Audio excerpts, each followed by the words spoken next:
J'avais été frappé à plusieurs reprises de diverses étrangetés dans le train de la vie des hommes, qu'ils reproduisent sur des toiles ce que leurs regards peuvent saisir, et particulièrement la mer, les montagnes, les rivières, qu'ils voyagent, qu'ils ont le goût des jardins.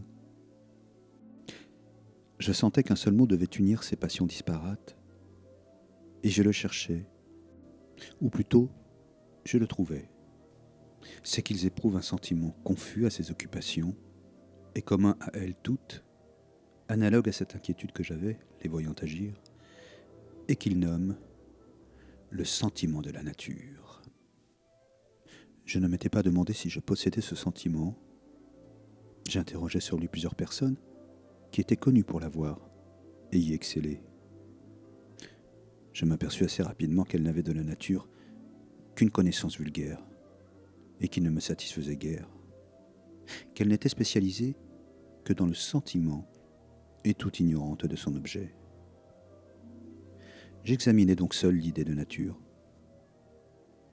Ayant un peu rêvé à celle-ci, l'ayant confrontée tant bien que mal avec les idées les plus courantes que je me faisais de l'univers, je dus reconnaître qu'elle était entendue, non point dans le sens large, le sens philosophique, mais dans un sens esthétique restreint, qui n'embrasse que les objets d'où l'homme est absent.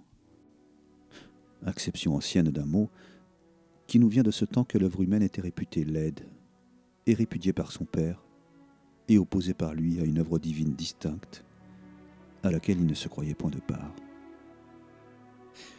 Il me sembla donc, dans l'abord, qu'elle ne devait avoir aucun rôle dans cette conception mythique du monde moderne à laquelle je m'attachais. Mais bientôt, l'analyse des mythes nouveaux me força de revenir sur ce point. Ceux-ci, substitués aux antiques mythes naturels, ne peuvent leur être réellement opposés, car ils puisent leur force, leur magie à la même source, par là même qu'ils sont au même titre des mythes. Et à ce titre, ce qui m'émeut en eux, c'est leur prolongement dans toute la nature. Et c'est la reconnaissance de ce prolongement qui les sacre, et leur donne sur moi ce pouvoir. Je m'avouais ne pas trouver l'ombre de raison à ce sens partitif du mot nature.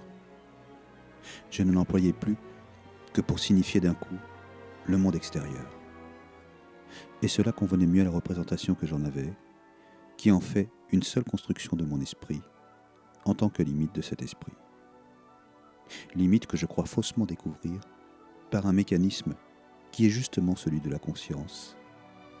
Le monde me vient peu à peu à la conscience, et par moments.